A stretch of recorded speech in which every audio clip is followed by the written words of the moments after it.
Thank you for doing yet another interview with us. So we're really excited for you guys, especially since you guys are like pretty much almost like the headlining act of the show. You guys are the last band performing and all that type of thing. Mm-hmm. So like, how excited are you to be performing last and all this kind of stuff for your trajectory? Well, I mean, for the Psych Festival, the emphasis isn't on us as a band, but we originally didn't want a headline because I wanted it to be about introducing new young bands to what North Carolina hadn't even made aware. I mean, listen, right. Pierce did his his festival, Breathe the Air, right? Mm-hmm. And for me, that was kind of like, oh wow, there's someone doing it too.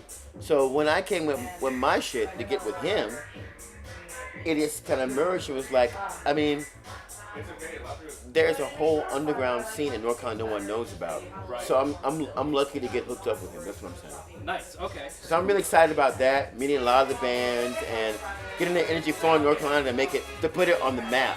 Yeah, exactly. Yeah, and I'm really happy to have met Pierce, and thank God for Mike Allen to get it all into perspective. Yeah, exactly. Yeah. Right. So, what did you guys think about when making that EP in comparison to like the first two albums and then the last EP? That was somewhat of a branch off, and the Twins decided to do something a little bit more trap-oriented. In fact, they were playing off the Drake equation, as it's called. Yeah. And, we've always had heavy beats, but since it's now become more popular, we just kept doing what we were doing. And so Hayato and Danny Daniels sat in and came up with these heavy beats. Mm-hmm. And it's just normally what we do. But before, it wouldn't have been digested as easily. And now the climate's right, so something that's kind of interesting. And go ahead. So did that sound of the Drake equation kind of influence the new EP and kind of like some of the new stuff that you guys might be working on for the new record? Well, to be honest, in the beginning, when the Veldt started to do records, we had these interludes in between, right? Yeah. So we just expanded. At the point, we were like, no, they're not ready for that yet. So we kind of held off on it. And we got these interlude ideas from Public Enemy's first album. Yeah.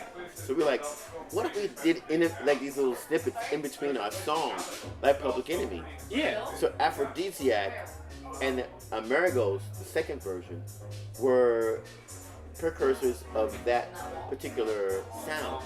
Yeah. We just kept going in that. We just went in the direction we would have went on in anyway. Okay. But they weren't ready for it back then. Oh yeah, And like I said before, it took for you to be born and Pierce to be born. Yeah, exactly. Exactly. I hate to say it, but it's kind of true.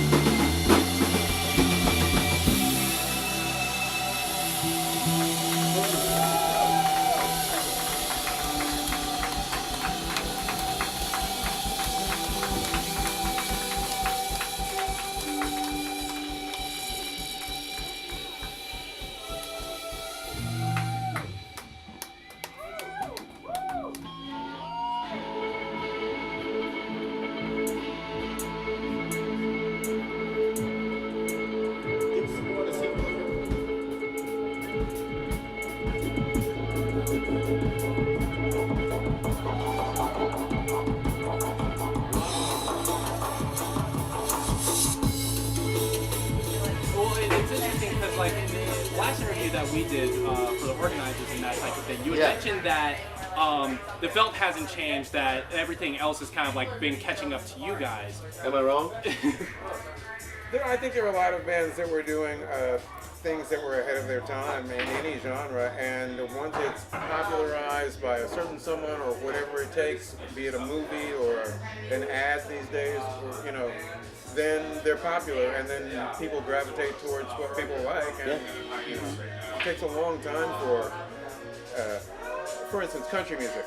It was just straight country, but as we see in the 80s and 90s, obviously they were listening to something like The Cure, and you started to hear these tones with country artists, and it was accepted to have chorus in country, metal, hair metal rock, and other genres that were starting to experiment with effects. Right. And then all of a sudden you have hard bands from Los Angeles and West Coast, which I like, and you've got people that kind of emulate Bad Brains, like Deftones, that have lots of effects. Right. And singing and harmonizing, and now that's all fun. Yeah. So you have to wait for your time, and then if you're not still playing when that time happens, you need to jump back out and just let people experience what you enjoy doing. Well, Marvin and I have been I was telling Pierce, we traveled.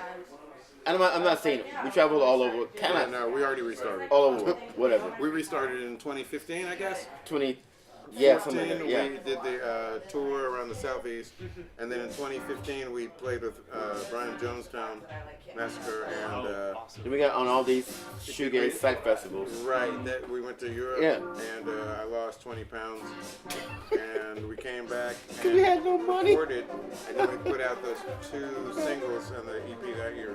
Yeah. The Shock and And- Fuzz, yeah. and it didn't really take as well with the distribution.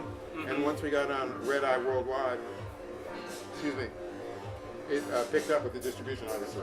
Yeah. And they have a really great group of people who focus on different mom and pops around the country, and that helped tremendously.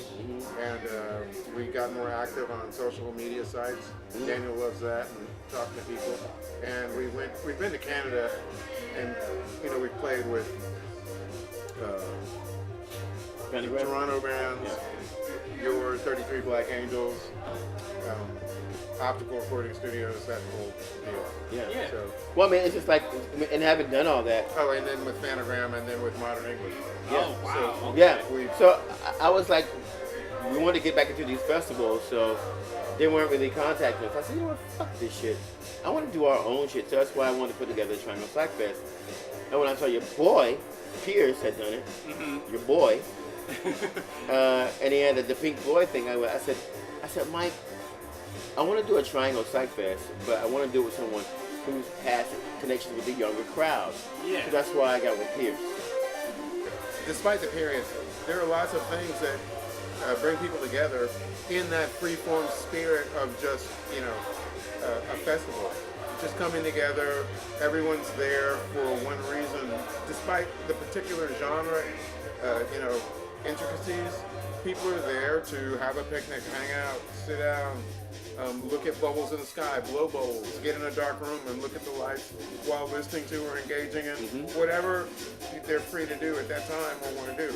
And so the Psych Fest is just people need a place to go where there's no expectations. Especially in the South. Yeah. How about that? And Yes. This is what we're doing right now. that's what people do in park festivals and places where people are just quote unquote letting their hair down or relaxing or Yeah. so.